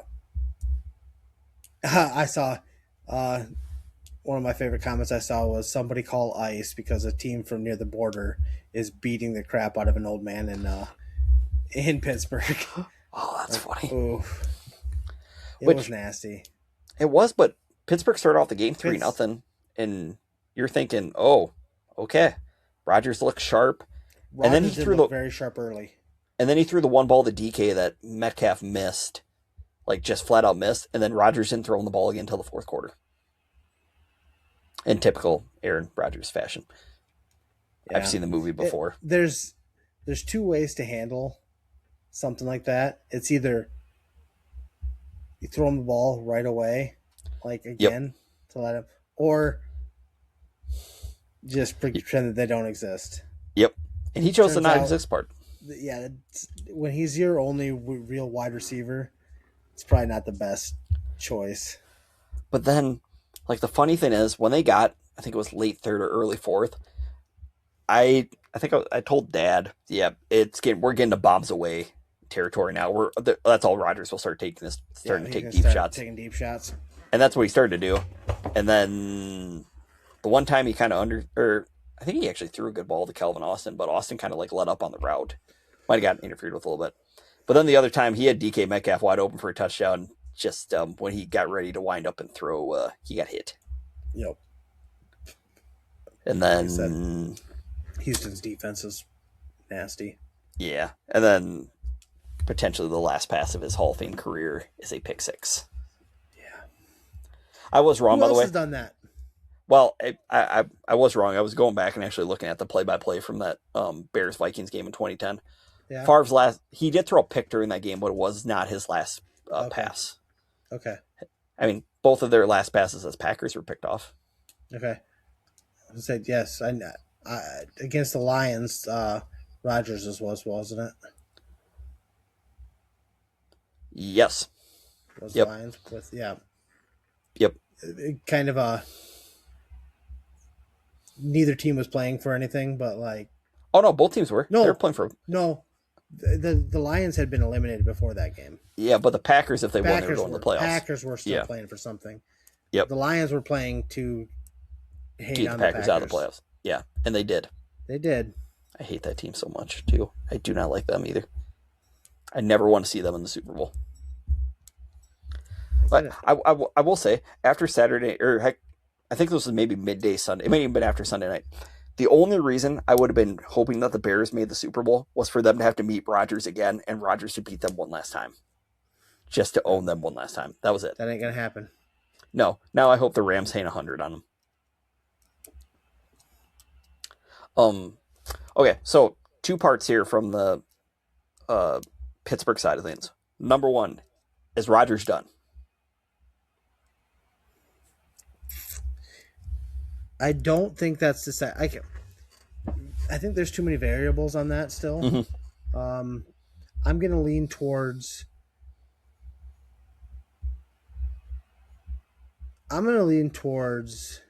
Yes, because like the one thing that you and I said that you told me, I kind of started thinking about that, and I think that's going to happen where the coach is going to leave and go to the Ravens, so the Vikings defense wouldn't be. Yeah, well, and I'm curious, like, if Flores comes to Pittsburgh, if Rodgers would still stay. Because I think, yeah, like, I think if, I just thought about that now. Because I think if Brian Flores does not get a head coaching job and he stays in Minnesota, Aaron Rodgers is there next season. Yeah, but if he goes to like Vegas or to Baltimore, like you just said, yeah, Rodgers is not. He's not following him. Right, I was thinking that, but if he does go to Pittsburgh, he might just stay there, and then they might do it. Yeah, but Pittsburgh they have a bunch of things they need to fix. Their offensive line was awful. I mean, I know Houston's defense is insane, but their guard, I think it's Isaac Salmalu. He had one play where he was turned backward, where he was facing Rodgers. And then he had another play where he was flat on his butt. Yeah, that's not good. No, that's not good at all. Yeah, they got worked. But now the reason why we're saying why Brian Flores could, go to Pittsburgh potentially, it wouldn't be to be the defensive coordinator. It'd be to be the head coach. The head coach, Mike Tomlin, is stepping away. They said that he said it like 15 minutes after the game. Really? I thought I read that somewhere today. Like he had already decided really soon. Which I think he had actually probably decided even prior to the Baltimore game. But like you and I said, all of the NFC or AFC North should have been gone, but the one that probably deserved to be gone the most is still there. Good for you, Zach Taylor. Keep getting them checks. Crazy. Yeah. And I think the only reason that he's still there is because the quarterback and the wide receivers want him, which that's not, I mean, that is a ringing endorsement. So Yes, but still, they're not going to win anything with him as the head coach. no, they've gone as far as they could. They got to a Super Bowl. Yep. And then they got to an AFC Championship game the only other time they were in the playoffs. Yeah. Other than that, they missed the playoffs every other year. And they're That's paying good, right? a lot of money. They're paying a wide receiver a lot of money. You're not doing a lot with that. You're paying your wide receivers a lot of money. Yes, you're paying. Yes. Yeah. Okay, so Tomlin, do you think he's done, or do you think he? I think he steps away for a year or two, and comes back. But then again, I would have thought the same about Bill Cowher too. So. Yeah. Would you take him in South Beach? I would take him in an instant in South Beach right now. I mean, I think he would stabilize the culture. Yes, 100%. And then I could guarantee that we're going to get 9 wins next year. Yep, maybe 10, maybe 10, Cody, maybe 10. Yeah, yeah. I could see him just actually. It'd be funny if he actually replaced Bill Cowher at CBS. Like if Cowher decided he wanted to just retire. Because I've heard he really doesn't want to go into TV. I think he'd be good, like as a pregame analyst. Oh, I think so too. Like not actually as in broadcast, like as an in-game announcer by any means, but yeah. Or they said he might, you never know, maybe he replaces like Terry Bradshaw on the Fox set. Well, yeah. Because Terry's kind of at the end of his runway. Yeah, it's kind of like Lee Corso, which, just a quick little side note, somebody did say that they hope they can get Lee Corso, not ESPN, like nobody from ESPN said this, but somebody just on Twitter said it'd be cool if they got Lee Corso to be at the national championship game. Like on ESPN set, since he is the former Indiana head coach. Yep, that would be cool. But yeah, I don't know. Pittsburgh's they're stuck in a weird place right now because there's not a lot there. No, there's a lot to fix. The culture's good, but the team isn't. I don't know. Yeah, they got to blow it up. I think like trade Watt, unless if he doesn't want to get traded. You got to probably deal Metcalf. I think you got to go hard reset. Yep. It's time. Yeah. Mediocrity is bad. Yeah, exactly. And the thing with Tomlin too, as we talked about with Harbaugh last week, sometimes it's just time. You just gotta make a move. How are you feeling about we kind of got into that subject. How are you feeling about the Packers not getting rid of LaFleur? And yet. You think it's not done yet? I think they're going to offer him a contract extension. It's just going to depend if he wants the money that they're asking, or if he wants more money than what they're asking or offering. I do think he has to make some changes, though. They need to fire Rich Bisaccia, their special teams coordinator, because they have not improved since he took over. They've been bad. I think he actually needs to get himself a true a true assistant coach to help with the game management stuff. Like between the timeouts, between, I don't know, just simple like play calling. Yeah. Like situational play calling. And then I don't know what they're going to do at defensive coordinator. It just depends what happens with Jeff Hafley. If he gets a job like in Miami or wherever. Yep. I've seen a lot of talk of him becoming their next head coach. If he does leave, I want Raheem Morris on line one. Yeah, I get that. I think he's a really, really good defensive coordinator. Not a good head coach, but very good defensive coordinator. I like a failed head coach as your defensive coordinator too, because they ain't going anywhere. Look at Vic Fangio. Exactly. In Philly. Yeah. I was so excited when the Dolphins got him, and then it didn't work out anyway. But yeah, him and McDaniel didn't vibe. Yep. I want McDaniel to go to Vegas, by the way. I think that'd be the funniest outcome. Maybe he'd get Christian Wilkins back on the team. He could, but I just want to see him in the Vegas nightlife. I like Mike McDaniel. I'm sad to see him go. He's the first coach that I've been disappointed to see us to not work out. Yeah, I get it. I'd have liked to see one more season just to see what happened, but get him. I'm I'm curious what he ends up doing, if he too. gets a head coaching job or where he goes. But He's getting a lot of interviews, so. Did you see that Jordan Addison did something stupid, by the way? No, but before I get to that, I think Yep. I want to know if, I don't want to think this way, but like I wonder if he's getting interviews because they want him, or if it's because he fulfills the Rooney Rule. Maybe. Yeah. I can see it both ways. Like half of the teams maybe want him, and then half of them are just doing it just to fulfill the Rooney Rule. Cody, Jordan Addison got arrested again. Did he? Yes. For trespassing. On a trespassing charge. He's going to get traded this offseason. Yep. I think. If I'm Minnesota, I ship him off right now. Yeah. He's nothing but trouble. And I don't think he's learned any of his lessons. It doesn't seem like it. Well, and the rumor has it he might have actually had alcohol in the system too. My God. Yeah. Which, considering that he got pulled over at LAX by being passed out from alcohol, obviously they had a teammate that got killed by a drunk driver. Mm-hmm. It just shows me that the dude has not learned his lesson at all. Yeah. But, idiot. Yeah. Anything else you want to touch on from this wild card weekend? No, I think I'm pretty good on it. Okay, good. I still hate everything. I love that. Thanks, Cody. Anytime. Should we make some picks? Yeah. I guess I didn't even look. How did we do last week? I didn't either. I was just trying to. We tied. Did we? We did. You got the San Francisco Philly game right. I got the New England LA game right. Okay. So. Okay, so before we make some picks, this week's pick segment is brought to you by Trey Skull. Actually, I'm gonna look up his page.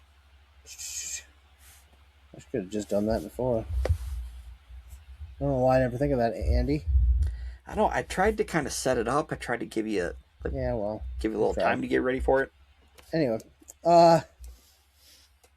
Trey Skull makes handmade woodwork for those who believe in sustainable practices and all natural products. Look up Trey Skull on Facebook. TraeskAL. He does custom wood turning and hardwood furniture like salad fruit bowls. He does some kitchen essentials. Look up Scott on Trey Skull and tell him that the boys at Unrelated Sports Podcast sent you. That's us. I do want to get one of his. Want to get a rolling pin. It's really nice ones of those. Hey, Cody, I was just saying about this. Fun fact. You know the 2 seeds were the only home teams to win this weekend? Interesting. Yeah, so 4 out of the 6 winners were all road teams. Well, fun fact. So, we're going to start off this divisional round in Denver. We got the Bills against the Broncos. I'm going to go with Bronco country. Let's ride. Did I mention that Josh Allen looks like he has like blood, or you did? He's out for blood. Yep, we're gonna go with that guy. All right. I don't trust Bo Nix. I don't either, but I cannot, in good faith, pick. Nope, completely Josh understand. All right, who you got in San Francisco at Seattle? Can I hope for a meteor strike? I hate both teams.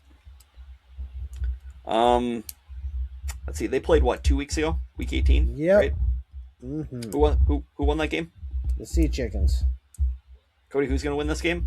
The Sea Chickens. Yep. That's where I'm rolling. Yeah, that is I where I am rolling also. San Fran's too banged up.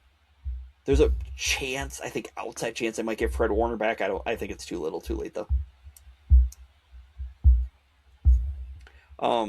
Okay. First game on Sunday, which is at 2 o'clock for anybody curious.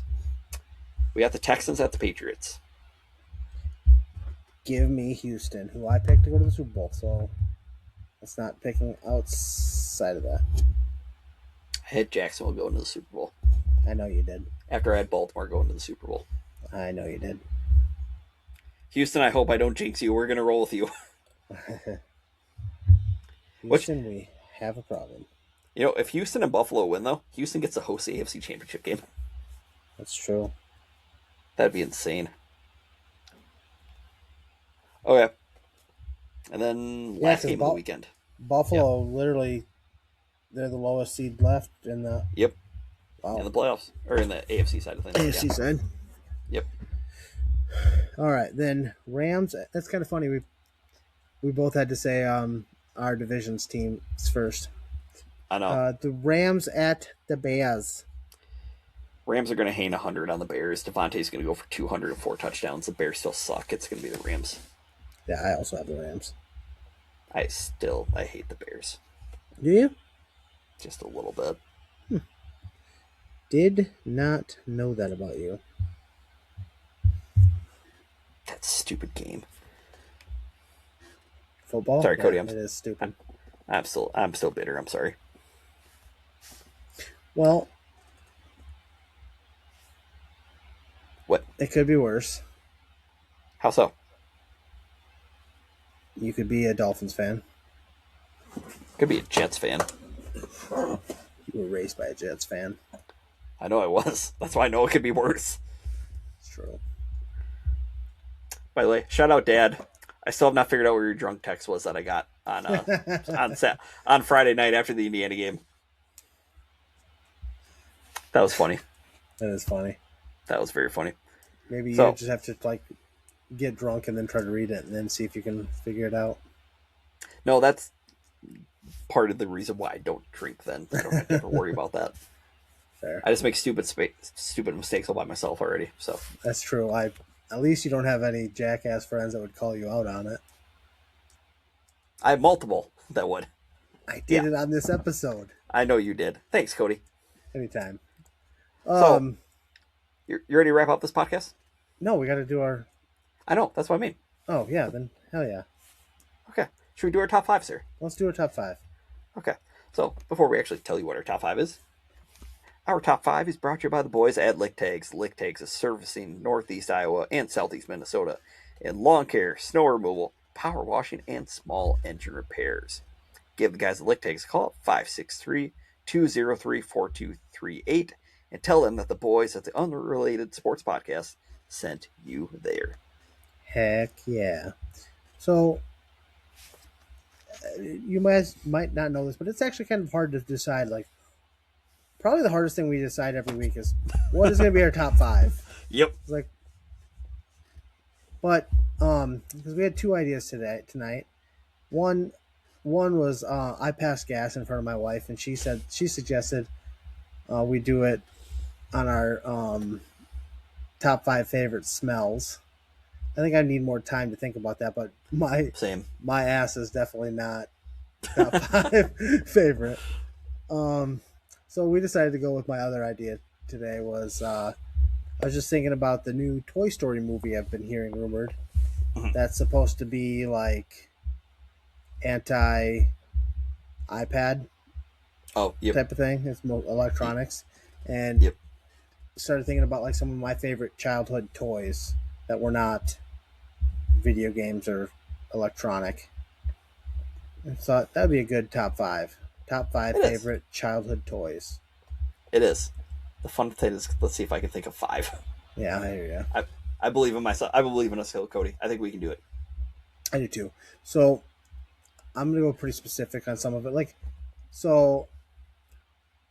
I had Nerf guns. Those were always fun, but those also required another person most of the time too. So when I was a kid by myself, I was the youngest by 10 years. I didn't have somebody to do that with, so I didn't put Nerf guns on there, but I did have some great Nerf gun battles with friends occasionally. Another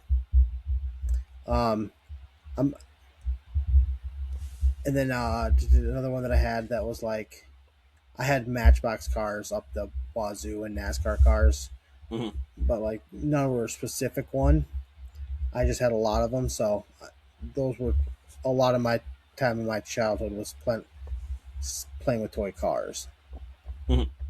But I'm gonna go with my number 5 one is actually the mat that I played toy cars on, because I had a map that was a road. I had couple maps or rugs that were Yep. like a city, or I Yep. remember I had Yep. one that was rolled up and it had a couple fields on it, and it was just like a town.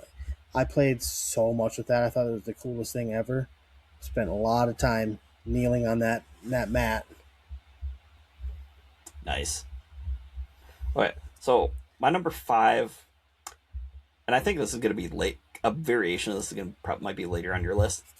We had like these giant freaking Legos, Oh yeah, like massive, like not even just like not normal size, like they were not like Duplos, but yeah, like whatever though. And it was always fun just seeing how high you could always stack them and everything. oh heck yeah, You know what I mean? So those were always fun. So that will be my number 5. okay. Where did mine? My number 4. I spent a lot of time pretending I was a ninja. So I had some. I don't remember, I don't know why, but there was like I loved Sai, which was like the 3-prong things that one of the Ninja Turtles. Oh, okay. I had a pair of those that I played with, and a pair I remember always trying to get a plastic samurai sword from the fair that I played with so much. Nice. A lot. I think we used to have one of those too. Like maybe not necessarily samurai, but at least like a plastic sword. Which is fun because like now my kids, I've gotten them a couple like lightsabers, and we have the same type of duels. But nice. Okay, so my number 4, it's gonna be one that you touched on earlier. I know you do need multiple people to play with it, but Nerf guns. Oh yeah, they're fantastic. And I mean, it did help. I found some at my parents' house this week. It did help too that I had a brother that's like 4 years younger than me, so that still kind of works for Adrian's rise. But yeah, good old Nerf guns. Do they still make those? I'm assuming, right? Okay, I'm gonna be honest, just didn't know with the way society is nowadays. Oh no, we're gonna. So, I got 2 boys where I'm looking forward to the day that they're both ready for some Nerf guns, because. What, you can just start pelting them? Can't wait.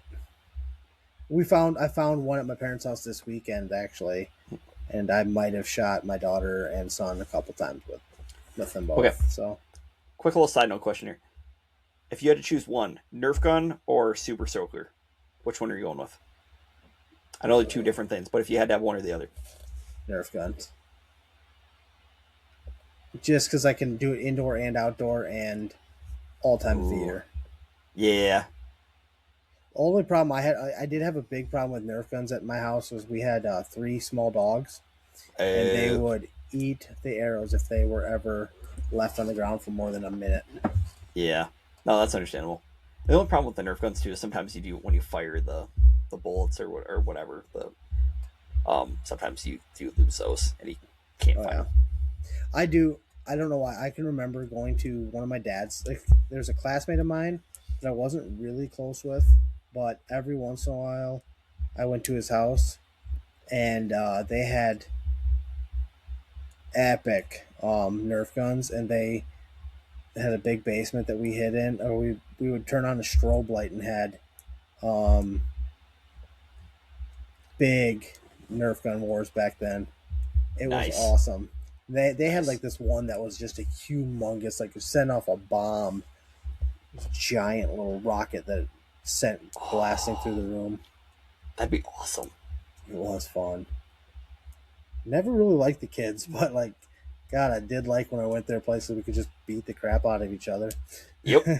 Yep. All right. What's number 3 on your list? Oh, that's like I should look that up, huh? So actually, I remember. I think my grandparents in North Carolina gave it to me. Maybe not. Maybe it was my parents. But I had like this life-size, or not life-size. I had this giant crane. It was like a remote control crane. Yeah. I played with that with my toy cars for hours. I loved that thing. I don't know. It stood probably as tall as I was at the time. Probably 4 foot tall. Nice. All right. So, my number 3, and I'm assuming, I think we've talked about this. I think you might have had this. It was like an old castle with like trying to think, like a bunch of medieval people like with like Oh swords, yeah. like you know what I'm talking about? Kind of Yep. what I'm talking about? Yeah. Yep. Oh my What was gosh, that called? I My in-laws have, I mean, for that my kids play with once in a while. They still yeah. have one. Yeah, I like I It's can't like remember the Imagine exact name X of or it. something like that. Yeah, some like that. Some brand, But but yeah, I heck mean, yeah. because you know you have two different colors of people of Yep. stuff and of like swordsmen and stuff, and oh, that was always fun. That was good I, then. I I did a lot of I did a lot of time with those things or with that because again, especially you know as when you're that little, your imagination's just running wild Oh yeah, with all that. for sure.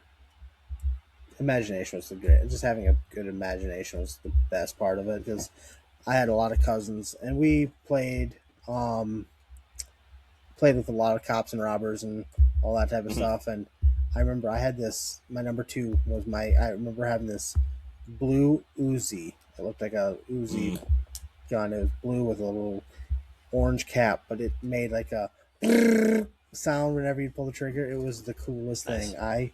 I had that thing for years. That nice, was my second favorite toy of all time. nice. So mine, it's a bigger toy. It's more what you had to do outside, but it was a like an electric Jeep, like a Oh little small yeah, electric Jeep, which used to ride like a little red Jeep. oh yeah. I Oh my always wanted word! one. I got my kids one, so that like Yeah, I one of think the I abused that thing to death, like a one of those lot. things that I was like I always felt like I missed out on, so I made sure I got my kids one. Yeah, you're a good dad, Cody. I You're a won't good go that dad. far, I'll go that but far. I'll give out a compliment. I mean, for as much negativity as I've had on this pod, I will give out a compliment. appreciate it. No problem. All right, so my number one is I remember one Christmas getting a Lego set Mm. that there was like I don't remember the name of it, but there was a bad guys and a good guys type of thing, Oh, okay. and I got actually the villain's hideout. Oh, nice. It was the cool. It had like all the underwater stuff looked like it had sharks with it and stuff, and then it looked like a giant shark for a submarine. It was. I played with that so much. Nice. I still remember. I remember even for years after it was destroyed, I'd still try to make that ship just kind of out of memory. Nice. Oh, that's awesome. God, I miss playing with Legos. I just miss being a kid, man. So much. I mean, zero responsibilities at all. Like, Responsibilities. responsibilities. No, I'm trying to Angelica Oh, from Rugrats. oh, yep, Responsibilities yep. means Oh, I I'm not loved allowed to Rugrats. have fun anymore. I loved Rugrats. That was good. That was a good For show too. sure. All Time right, so pickle. my number one's not going to shock you. It is like I think I counted. I had like over 200. All my like 200 NASCAR little race cars that I had. Heck yeah. My little diecast cars, Oh because yeah. especially when you always get your big race going and everything, and then you always had to create the big one, like at least one big, like just one Oh completely yeah. massive wreck, and you know you're acting like part of the announcing crew, and oh my gosh, I had a lot of we have this like dry erase board, and then has a chalkboard on the other side of it, and Okay. I would basically came up with like a schedule for like all the different cars. Like I broke the cars in like 4 different series, and would come up with a big schedule for all 4 of them, and then have like points on the other side. Like I did a lot of stuff with those. I like I said, I at my parents' house this last weekend. I showed my kids like where my toy because they still have they're kind of hidden away, but a big old bucket full of my old toy cars. They're all Yeah, scratched to crap, but I found one like Mark Martin car that I was like, oh my god, this one was like my favorite because it had the rubber tires on it and nice. hood Yeah. that still popped open and Ooh. Yeah. For the most part, I think mine are all still in actually really good condition. oh no, I'd mine say. are all destroyed. Like mine all looked like Yep. that pile. I had some. Well, I had a bunch that were still in packaging. So obviously Okay. they're still good, Yeah. but the ones I played with are. I did used to paint them a lot. Like I remember Okay. just we'd get some like model paint and try to repaint them or something. Yeah. I remember I had a few modified cars that had big old tires on them. Yep. Fun times. Yeah. I wish we could just go one day where you could just go back and then just relive one day. I remember I was really picky about them because I remember there was bunch of, because back then, the cars were different, so they had the Lumina and the Thunderbird. Yep. And every once in a while you'd get one that would be like the Lumina body, but it was supposed to be a Thunderbird or something. Because I remember I had an Ernie Irvin car that was that. It was the Lumina body, and I was like, this just doesn't look right. It pissed me off. Isn't it funny though how you would at least know that, but then like if you show somebody else, they're like, wait, what the heck's wrong with this? Like you don't, like they wouldn't understand it all. Exactly. Yeah. Well, and I just always remember always having to get every different Jeff Gordon car that I could find. I did the same with Ernie Irvin, honestly. Yeah. It kind of sucked. I kind of lost touch with that when he switched from the Halloween car to the Skittles M&Ms car. And Skittles. Yeah. And, yep. Yeah. I mean, I had a few of those. I do. I wonder where those are. But I have them somewhere in storage somewhere. I gotcha. See, Cody, these are always some of my favorite top 5 topics, though, is when we can just kind of just reminisce. Well, a little nostalgia. Yeah. Oh, who doesn't love nostalgia? I mean, there was this TV show that just ended that basically built their whole series on that. Stranger Things. Oh, okay. Never seen it. So. I mean, obviously you haven't. It's PG-13. No, I just don't cave into watching all the big stuff that everybody else says I have to watch. That was good. I liked it. It was a good show. How'd you feel about the finale? I've heard mixed stuff on the finale. I'm okay with it. Okay. I'm not going to lose sleep over it. Okay. Yeah. Okay. Oh, I gotcha. Yeah. I was just curious. Yeah. I get it. Okay. So, anything else you would like to add on, sir, before we go away? I do know that fullbacks are people too. Shout out Kyle Juszczyk. He had himself a game on. Yes, he did. On Sunday. Especially after Kittle was out. Yep, it was basically him and the Juszczyk and McCaffrey show. Which it should be every week. Yes, it should. Shout out to Juice. Make sure to rate, review, like, subscribe, leave us a comment. Miss anything else? Top 5s. Yeah, give us some top 5s. Let us know how big of an idiot I am at times, or most of the time. You want me to start more? No. No, you see, you're just going to do it off the air anyway, so it won't matter. It's true. Fair enough. But, yeah, on that note, depending on how Monday night's game goes, we will have a podcast next week. I hope we have a podcast next week, Andy. I hope we do too, because if we don't, that means that something really bad happened during the national championship game. Yeah. And I don't want that. I don't either. I've already been miserable for one weekend. I don't need it twice in a row. I mean, like, I do. It's kind of funny. I'm not cheering for Miami, but like because I'm a fan of everything else in that town, you know. Yep. Wait, so you're rooting for the Big Ten? You're rooting for IU? Of course. Is it because of me? No. I just because like how hapless Indiana had been for only 150 years. Yep. And all of a sudden they're just a powerhouse. Yeah, that's because you can actually pay guys now. Legally. Yeah. Just Indiana wasn't doing that at all beforehand. It must not have been. So, yeah, we got that Mark Cuban money now. We're all good to go. Yeah, for sure. He's helping. Yeah, just a little bit. So, thank you, everybody, for listening, and we will catch you next week. Have a good one. Peace.